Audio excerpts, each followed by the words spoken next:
네, 레위기서 오늘 64탄이고요. 제목은 신년과 기업 물을 자라는 제목입니다. 레위기 25장 23절에서 55절까지인데요. 내용이 좀 길어서 23절에서 28절까지만 우리 같이 봉독하도록 하겠습니다. 같이 읽을게요. 토지를 영구히 팔지 말 것은 토지는 다 내 것임이니라. 너희는 거류민이요 동거하는 자로서 나와 함께 있느니라. 너희 기업이 온 땅에서 그 토지 무르기를 허락할지니 만일 내 형제가 가난하여 그의 기업 중에서 얼마를 팔았으면 그에게 가까운 기업 물을 자가 와서 그의 형제가 판 것을 물을 것이요 만일 그것을 물을 사람이 없고 자기가 부유하게 되어 물을 힘이 있으면 그 판 해를 계수하여 그 남은 값을 산 자에게 주고 자기의 소유지로 돌릴 것이니라. 그러나 자기가 물을 힘이 없으면 그 판 것이 신년에 이르기까지 산 자의 손에 있다가 신년에 이르러 돌아올지니 그것이 곧 그의 기업으로 돌아갈 것이니라. 아멘. 네, 지난주에 이어서 오늘도 이제 신년에 관한 내용과 그 다음에 부당한 이득을 취하지 말라는 내용을 가지고 이제 성경이 말씀하고 있습니다. 그래서 23절, 우리가 지금 읽은 23절에서 34절까지는 토지에 관한, 땅에 관한 율법과 신년에 관해서 설명하고요. 그 다음에 35절에서 38절은 이제 빚진 자, 이제 남한테 돈을 이게 뭐 빚진 자에 관한 율법과 그 다음에 신년에 관한 이야기를 또 설명하고요. 마지막으로 이제 39절에서 55절까지는 이제 노예, 즉 이제 종에 관한 율법과 신년에 대해서 이야기합니다. 그러니까 신년과 계속 연결이 되는 거예요. 신년과 땅, 신년과 그 다음에 빚진 자, 신년과 종, 이렇게 계속 연결이 되는 겁니다. 그래서 우리가 지난주에 살펴본 대로 신년이 되면 모든 땅과 빚을 탕감해 주죠. 그리고 종들에게도 자유를 줘서 풀어주는 게 이제 신년입니다.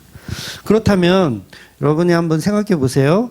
신년이 딱 됐어요. 그러면 이득 보는 사람은 누구죠? 가난한 자, 그렇죠. 가난한 자, 그 다음에 빚진 자, 빚을 많이 진 자, 그 다음에 땅이 없는 자, 뭐 노예, 뭐 이런 사람들이 이제 이득을 봅니다. 그렇죠? 그래서 여러분 되게 좋아하셨죠? 지난주 말씀 들으면서 다들 가난해가지고 신년 그러면 뭔가 가슴 따뜻해지는. 그러면 반대로 신년이 되면 억울한 사람이 있어요. 어떤 사람일까?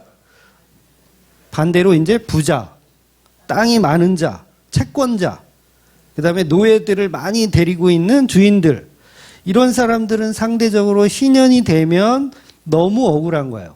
그렇죠? 그래서 인간들은 단 한 번도 신년을 지킬 수 없었다고 그랬잖아요. 그러니까 이 부자들이 억울하니까 해요, 안 해요? 안 해요. 그리고 힘이 누가 세요? 부자들이 힘이 세요. 가난한 사람들이 아무리 우리 신년 합시다 해도 부자들이 힘이 있기 때문에 한다, 안 한다? 안 하는 거예요. 그래서 가난한 자, 빚진 자들은 신년을 하자고 하지만 제안해도 힘이 없기 때문에 소용이 없는 거예요. 결국 힘 있는 부자들이 평생 수고하여 모은 재산을 내놓는다는 것은 너무도 억울하기 때문에 절대로 인간 세상에서는 신년이 지켜질 수가 없는 거죠. 저와 여러분은 늘 가난한 사람이고 가난한 자의 편에 있으니까 왜 신년이 안 됐지라고 생각할지 모르겠지만 여러분이 정말 땅과 재산과 이런 게 되게 많아. 근데 신년을 할까요? 네, 그 자리에 가면 우리 역시 안 합니다. 50년이면 평생 모은 거잖아요. 뭐 5년도 아니고 50년을 평생 모아가지고 땅을 막 넓히고 재산을 늘렸어. 노예들도 한 수백 명 거느리고 있고. 근데 이게 50년 딱 됐다고 그래서 다시 원상태로 간다면 누가 하겠냐는 거예요. 그러니까 아무도 하지 않는 거예요. 그래서 하나님이 어떻게 해버려요? 강제로 이스라엘을 망하게 하셔서 다른 나라의 포로로 끌려가게 하셔서 신년을 강제로 지켜버리는 그 일을 만들어 내신다는 거죠. 그래서 오늘 본문에 보면 이제 우리가 유심히 봐야 할 게 뭐냐면 기업 물을 자가 등장한다는 거예요. 기업 물을 자. 이 기업 물을 자라는 의미는 대신 뭐를 물어주는 사람이에요. 돈을 내주거나 아니면 땅을 사주거나 대신 해주는 그런 존재. 그러니까 이 존재 자체가 신년하고 거의 같은 맥락의 일을 하는 거예요.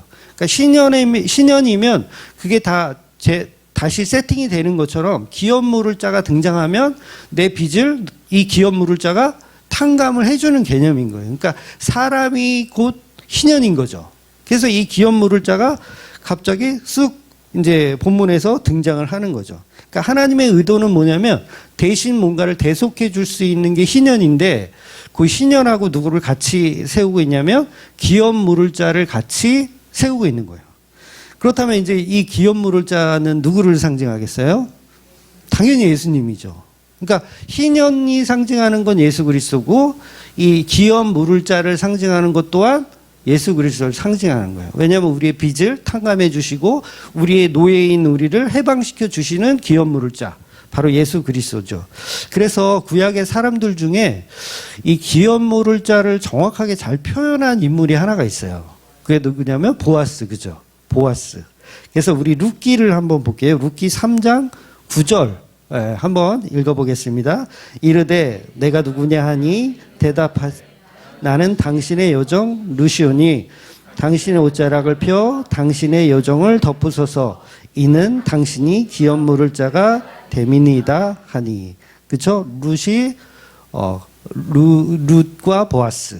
그래서 보아스가 룻의 기업 물을 자가 되는 거예요. 그래서 기업 물을 자 그러면 모든 것을 탕감해주고 대신 갚아주고 하는 존재.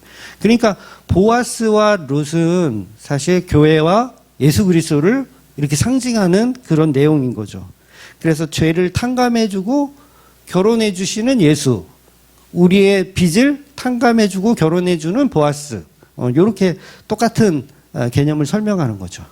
그래서 보아스와 룻은 재혼 상담소 이름이 아니에요.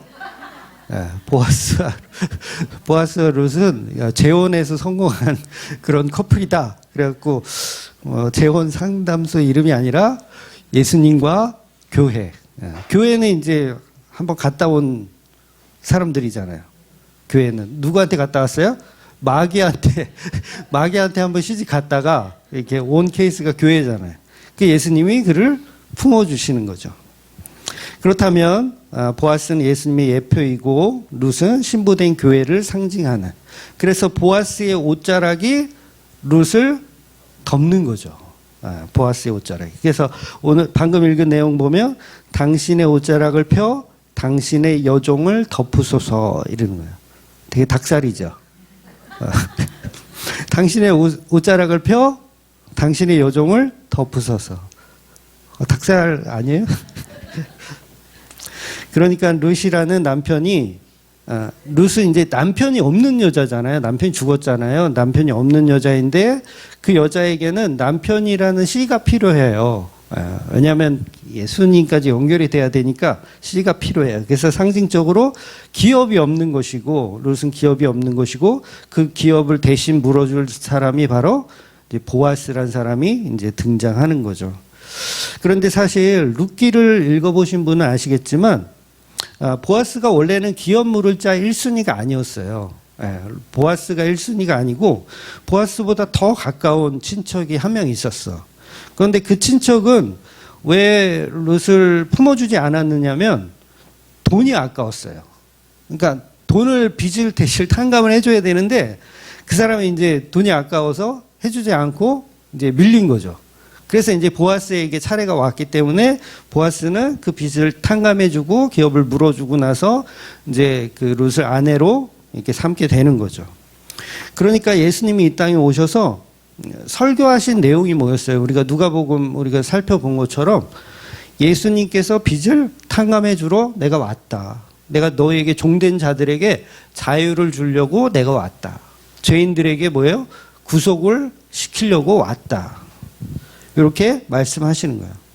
그래서 예수님이 우리의 보아스가 되어서 우리를 예수님의 옷자락으로 덮어주시는 그런 존재가 되는 거죠. 그래서 우리는 어떻게 되냐면 이제 자유한 인생이 되는 거예요.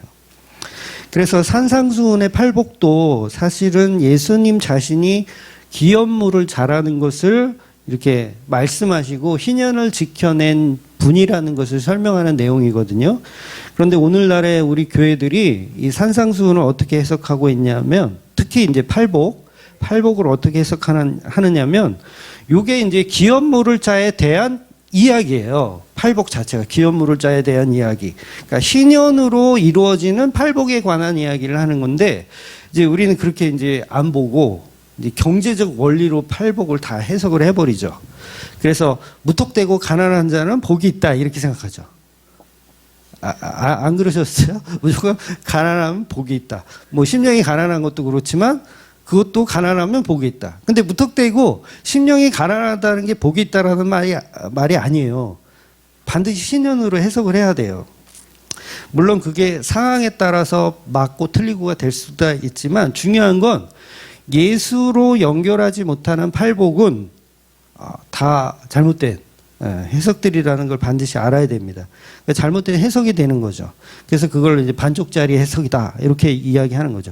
그러니까 모든 성경은 마찬가지지만 특히 예수님이 직접 말씀하신 팔복은 윤리나 도덕이나 어떤 경제 원리로 해석을 해버리면 무슨 얘기인지 하나도 이해가 안 될 수밖에 없어요. 그래서 구체적으로 조금 찾아보면 중요한 것은 예수님이 이 땅에 오실 때 신년을 지켜낸 또는 신년을 지켜낸 부자들이 한 명도 존재하지 않았어요. 그죠? 신년을 지켜낸 부자들 한 명도 존재하지 않았어요. 예수님이 오실 때까지. 그런데 예수님이 오셔서 예수님이 신년을 지켜낸 부자로 오신 거죠. 이해되세요? 여기까지?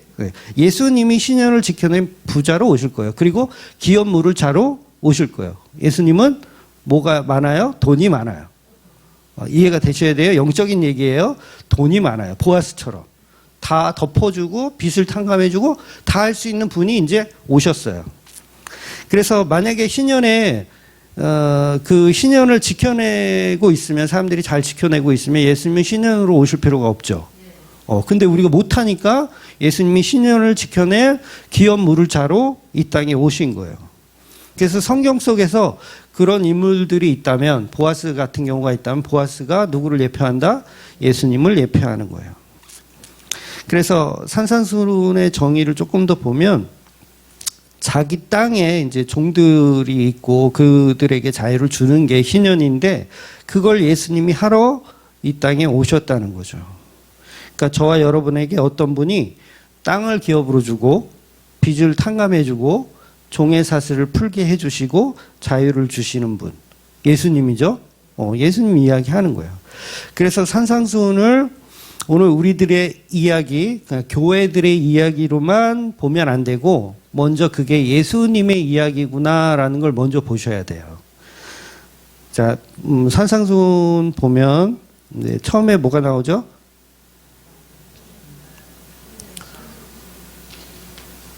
그 말씀이 혹시 있거든요?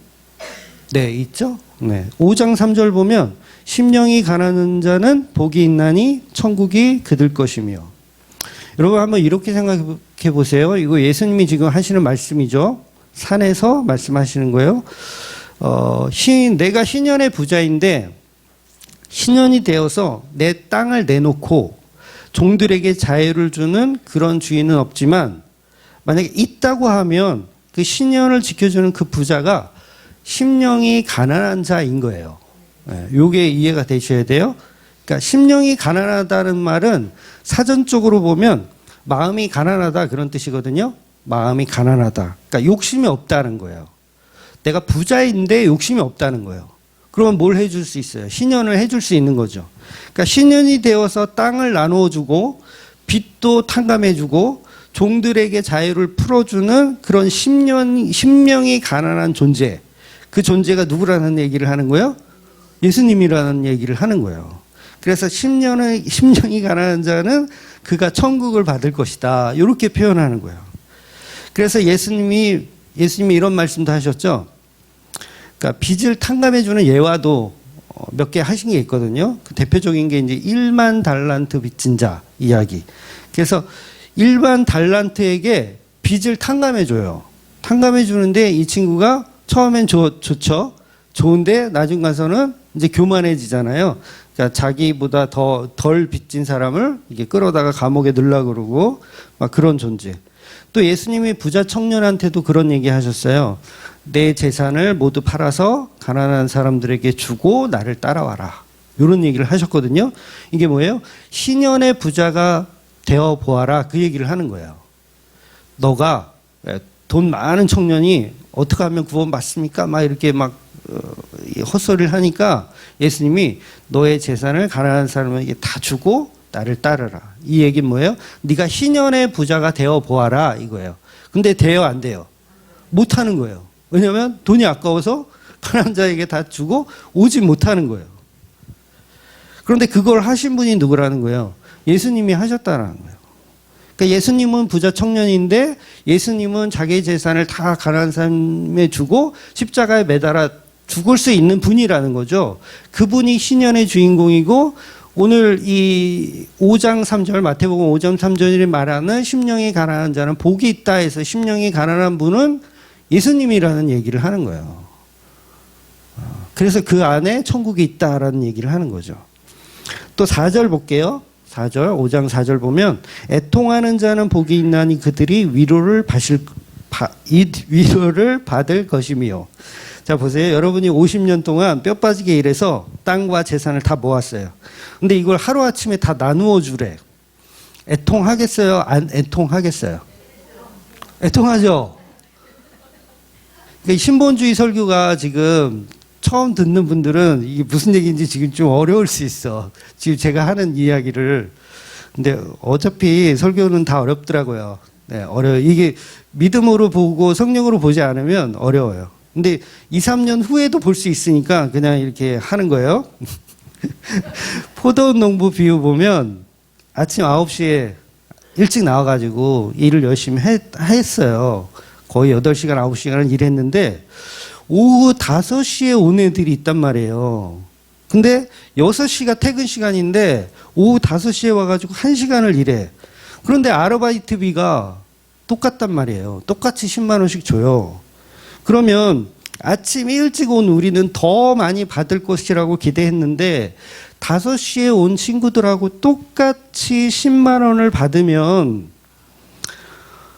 아침에 온 사람들은 어떤 마음이 들겠어요? 애통하는 마음이 들어요. 이 말이 이해가 되셔야 돼요. 근데 5시에 온 친구들, 5시에 와가지고 잠깐 옷 갈아입고 일하는 척 하다가 퇴근이래. 막 이런 사람들은 10만 원의 알바비를 딱 받으면 애통할까요? 아니면 땡큐 할까요? 땡큐 하는 거예요. 땡큐. 오우, 좋다. 땡큐. 그래서 아침에 일찍 온 사람들이 애통하는 마음을 갖고 있는 거예요. 그래서 그 애통하는 마음을 뭐요? 산상수훈에서 위로를 받을 것이며 이렇게 얘기하는 거예요. 너가 아침 일찍 와서 수고해서 똑같이 애통하는 마음을 받지만 위로를 받을 것이다. 그래서 그 아침 일찍 와서 일하신 분이 누구예요? 사실 예수님 이야기를 하는 거죠. 또 볼까요? 5절 온유한 자는 복이 있나니 그들이 땅을 기업으로 받을 것이요. 온유라는 말은 사전적 의미에서 마음이 따뜻하다라는 뜻이에요. 마음이 따뜻하다. 그럼 신년에 재산을 나누어 주는 사람이 마음이 따뜻해요? 아니면 재산을 받는 사람이 마음이 따뜻해요? 아니요. 주는 사람이 마음이 따뜻한 거예요. 이해가 되셔야 돼요.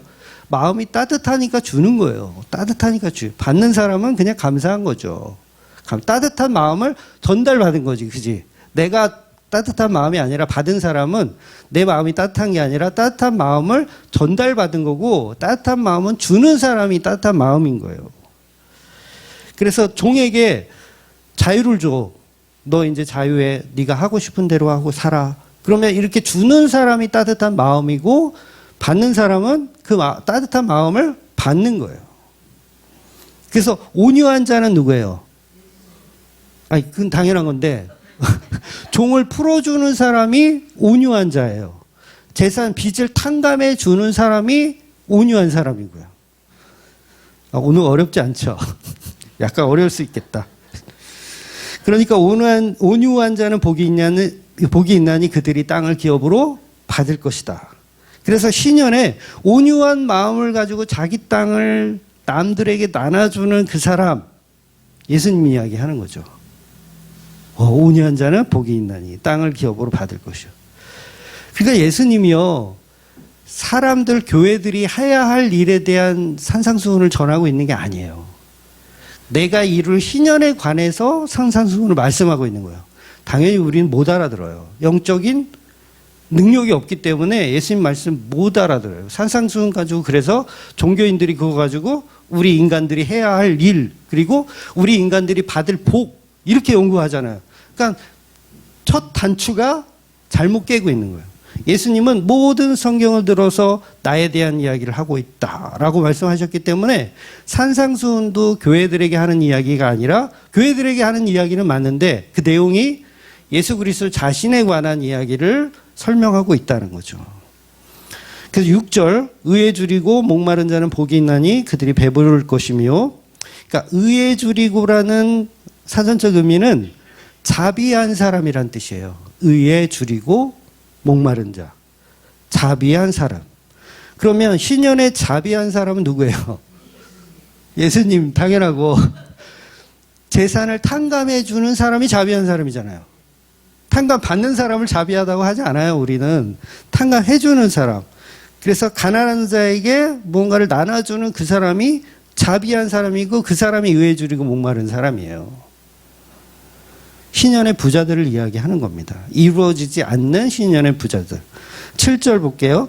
긍휼히 여기는 자는 복이 있나니 그들이 긍휼히 여김을 받을 것이며. 긍휼히 여기는 자는 당연히 신년에 자기 땅을 내놓는 사람들이에요. 그렇죠? 긍휼을 베푸니까, 자기 땅을 주니까 긍휼히 여기는 자는 복이 있나니. 그래서 상상수훈을 명확히 긍휼을 받는 자가 복이 있다라고 얘기하지 않아요. 긍휼이 여기는 자가 복이 있다고 그래요. 제 말 이해되시죠? 긍휼을 받는 자가 복이 있는 게 아니라 긍휼을 여기는 자. 그럼 긍휼함을 여기게 하는 그 본질은 예수님이며 신년을 지키고 있는 부자들의 이야기를 하는 거예요. 8절, 마음이 청결한 자는 복이 있나니 그들이 하나님을 볼 것이며. 하나님 말씀대로 신년을 지켜서 자기 재산을 내놓은 자들이 마음이 청결한 자들이에요. 그러니까 탕감을 받고 주인 집을 떠나는 사람은 마음이 청결한 게 아니고, 오히려 떠나게 해주는 사람, 종에게 자유를 주는 사람, 그 사람들이 청결한 사람이죠. 그러니까 오히려 주인 집을 떠나는데 마음이 청결해. 내가 이제 종이었는데 막 이렇게 힘들게 살다가 주인이 이제 신년이니까 너는 자유롭게 나가래. 그래서 나는 청결해졌어. 난 청결해 마음이. 그러면 그걸 배은망덕이라 그러는 거예요. 반대로. 그러니까 마음이 청결한 자는 누구예요? 부자들. 이 지금 탕감해주고 있는, 신년에 탕감해주고 있는 이 존재들. 그러니까 있을 수 없는 존재들을 제가 설명하는 거예요. 그 부자, 상상 속의 부자예요. 불가능한 부자들. 그래서 그 부자가 청결함을 주고 이 종들을 자유롭게 풀어주는 거예요. 그래서 출애굽기인가요? 우리 그때 나누올 때 보면 내가 신년에 종의 이거를 자유함을 얻었어. 근데 나는 주인이 너무 좋아. 너무 사랑해. 그래서 그분의 영원한 종이 되고 싶어. 그럼 어떻게 하라 그랬어요? 귀를 뚫어가지고 나는 당신의 영원한 종이 되겠습니다. 이거죠. 요 사람도 마음이 청결한 거예요. 요 사람도 그 안에 같이 묶여지는 거죠. 그리고 9절 보겠습니다. 합평케 하는 자는 복이 있나니 그들이 하나님의 아들이라 일컬음을 받을 것이요. 그러니까 합평케 하는 자. 신년에 자기 재산을 나누어 준 사람이 이 세상을 화평하게 만든 사람이죠. 너무 쉽지 않아요, 이제는? 당연히 내 땅을 내놓고 기업 물을 짝을 댄 사람들을 통해서 화평이 일어나는 거예요. 그 전에는 막 빈부격차가 막 있고 종과 주인의 이게 막 있어서 화평이 없었어. 거지래 죄송해요. 종들은 종들끼리 막 주인 욕하고, 주인들은 이 노예들 또 욕하고, 일 더럽게 못한다고 막 그러면서 서로 욕하고. 그런데 이 주인들이 자기 것을 다 내놓고 희년을 만들어 버리니까 이 세상이 화평한 세상이 되는 거예요. 그래서 화평하게 하는 자는 복이 있다 이렇게 말씀하시는 거예요. 화평하게 하는 자는 복이 있다. 그들이 하나님의 아들이라 일컬음을 받을 것이다 말하는 거예요. 마지막 10절 볼게요. 의를 위하여 박해를 받는 자는 복이 있나니 천국이 그들 것이며. 의를 위하여 박해를 받는다는 것은 옳은 일을 하다가, 옳은 일, 복음의 일을 하다가 욕을 먹는다는 뜻이거든요. 옳은 일을 하다가 욕을 먹는 거. 그러면 신년을 지키려고 하다가 부자가 신년을 막 지키려고 해요. 옳은 일이죠. 지키려고 해. 그런데 욕을 먹어요. 누구한테 욕 먹을까요? 주변의 다른 부자들. 주변의 다른 부자들로 인해서 욕을 먹는 거예요. 그러니까 결과적으로 보면 기업 물을 자들은 자기 재산을 내놓고 신년을 지키려고 하는 자들이고, 그들이 예수님이 말씀하시는 산상수훈의 팔복의 개념으로 설명을 하고 계신 거예요. 그러니까 팔복은 누구의 것이냐면 예수님 자신의 것이에요. 팔복이. 그래서 그 신년을 누가 지킨다? 예수님이 지켜내시는 거예요. 그래서 팔복의 주인공은 저와 여러분이 아니에요. 먼저 예수 그리스도죠. 그분이 팔복의 주인공이신 거예요. 그렇다면 결국 산상수훈이 말하고 싶은 것은 신년을 지켜내시는 예수 그리스도 설명하는 거예요. 곧 복음을 제시하고 있는 말씀이죠. 그래서 우리의 복은 오직 예수밖에 없어요. 예수가 곧 복이에요. 그런데 팔복을 이렇게 8개를 이렇게 진열해 놓고, 야, 이거 우리가 열심히 이렇게 지켜가지고 이렇게 얻어내자 하면 이거를 정말 무식하다, 못 알아듣고 있다, 이렇게 볼 수밖에 없는 거예요. 그래서 천국을 받는 것, 위로를 받는 것, 기업을 받는 것, 배부르는 것, 긍휼히 여김을 받는 것, 하나님을 보는 것, 하나님의 아들이라 일컬음을 받는 것, 전부 십자가로 예수께서 이루신 그 예수 안에서만 가능한 일들이에요. 예수님이 그 팔복의 본질이시고요. 그러니까 예수님이 지켜내신 거죠, 팔복을. 우리가 지킨 게 아니라.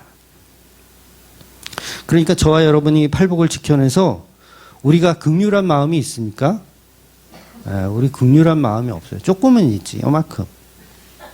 그냥 긍휼한 마음, 누구 불쌍한 사람 보면 좀 도와줘야 되겠다, 이런 긍휼한 마음 조금. 근데 내 몸 가치는 그건 좀 힘들어. 내 몸 가치 하는 건 힘들어. 내 몸이 우선이야. 조금은 긍휼함이 있어. 그런데 그 완전한 긍휼함을 이루신 분은 바로 예수님이라는 거죠. 그래서 긍휼한 마음도 없는데 긍휼한 척해서 복을 받으라는 얘기가 팔복이 아니에요. 그러니까 온유하지도 않은데 온유한 척 막 이렇게 종교적으로 막 이렇게 흉내를 내 가지고 천국을 자기 것으로 쟁취하라는 얘기도 아니라는 거죠. 그러니까 우리가 팔복을 정말 잘못 이해하고 있는 거예요. 팔복을 왜 잘못 이해하냐면 뭐 예수님이 하신 말씀 다 마찬가지지만 구약에 관한 정보들이 없어서 그래요. 구약에 대한 정보들. 그러니까 예수님은 사실 어떤 말씀을 하시든 구약에 있는 말씀을 거의 다 끌어다가 이렇게 말씀하시거든요. 그러니까 예수님이 해석을 해주시는 거죠. 구약의 말씀을 정말 보는 방식을 해석해줘. 그러니까 신년을 끌어다가 팔복에 관한 이야기를 설명하시는 거예요, 예수님이. 그래서 팔복은 심령이 가난한 자 천국을 받을 것이며 시작해서 박해를 받는 자 천국을 받을 것이며로 끝나요. 그러니까 천국으로 시작해서 천국으로 끝나는 게 팔복인 거예요. 그러면 그 천국을 상징하는 게 뭐예요? 가나안 땅이잖아요. 지금 이 레위기서로 보면 가나안 땅. 그러면 가나안 땅에 들어가서 너희들이 해야 할 신년을 지켜야 된다, 그 얘기하는 거죠. 그러니까 똑같은 얘기를 하는 거예요. 그러니까 이 모세가 쓴 이 레위기도 신년에 관한 하나님의 나라를 설명하는 거고, 예수님도 산상수훈에서 팔복으로 신년을 설명하며 하나님 나라를 설명하는 거예요. 그래서 팔복이 천국으로 시작해서 천국으로 끝나는 내용을 예수님이 설명하시는 거죠. 그래서 저와 여러분이 신년의 주인공이신 그 예수님, 우리에게 자유를 주시며 우리에게 팔복을 완성해 주시는 그 성도가 복이 있다. 그거를 믿는 성도들이 복이 있다라는 말씀을 하는 거예요.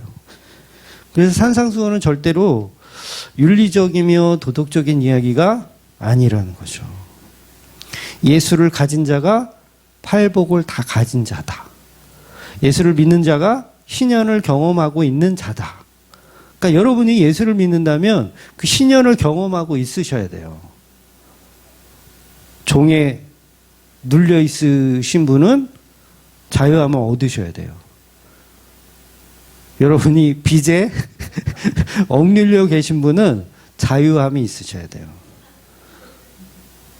어떤 자유? 예수가 모든 것의 완성임을 아셔야 된다는 거죠. 제가 크리스마스 때 저 솔로곡 찬양 하나 할 거거든요. 그 조금 부분만 노래 불러보면 모든 것을 잃어도 예수를 얻으리 여기까지만 모든 것을 잃어도 예수를 얻으리 그런 가사가 있어요. 제가 부를 곡에. 그래서 기대하시고 그러니까 중요하지 않다라는 거죠. 세상에 억눌려 있고 세상에 자유함이 없고 이런 것들은 별로 중요한 게 아니라는 거예요. 그러니까 예수 안에서는 예수를 천국으로 시작해서 천국으로 끝나기 때문이죠. 그래서 지난주 결론에서 안식일의 주인은 누구다? 예수님. 안식년의 주인은 예수님. 희년의 주인은 예수님. 팔복의 주인은 그렇지. 아우 좋다. 예수 그리스도께서 다 하시는 거예요. 그래서 그걸 복음이다라고 말씀하시는 거예요. 예수님이 다 한 거를 너희들에게 이렇게 알려주는 거예요. 그래서 복음인 거예요. 문제지가 아니에요. 문제지를 막 1번부터 10번까지 풀어라 이렇게 주는 게 아니라 이미 다 해결했다. 팔복을 누가 지켰다? 예수님이 다 지켰다. 신년을 누가 지켰다? 예수님이 다 지켜냈다. 그 소식을 우리에게 전달해 주는 거예요. 그런 산상수훈에서 예수님 말씀하시고 그 말씀을 우리가 밑에서 봤죠. 근데 못 알아들어요. 샹. 돼요, 안 돼요? 안 되는 거예요. 그러니까 예수님이 얼마나 애통하시겠어요. 예수님 속 터지시는 거죠. 마치 시내산에서 여호와 하나님이 강림하셔서 이스라엘 백성에게 말씀을 선포하는 것처럼 예수님은 선포하시는 거예요. 신년을 선포하시는 것처럼 산상수훈을 선포하시는 거죠. 그래서 산상수훈이 팔복으로 시작해서 그 다음 내용들을 쭉 보면 막 이런 내용 있잖아요. 제가 여러 번 말씀드렸지만 뭐 원수를 사랑해라 그런 얘기도 있고 뭐 오른뺨을 치면 왼뺨도 돌려대라. 그러니까 속옷을 가지고자 하면 겉옷도 줘라. 이 전부 누구 얘기하는 거예요?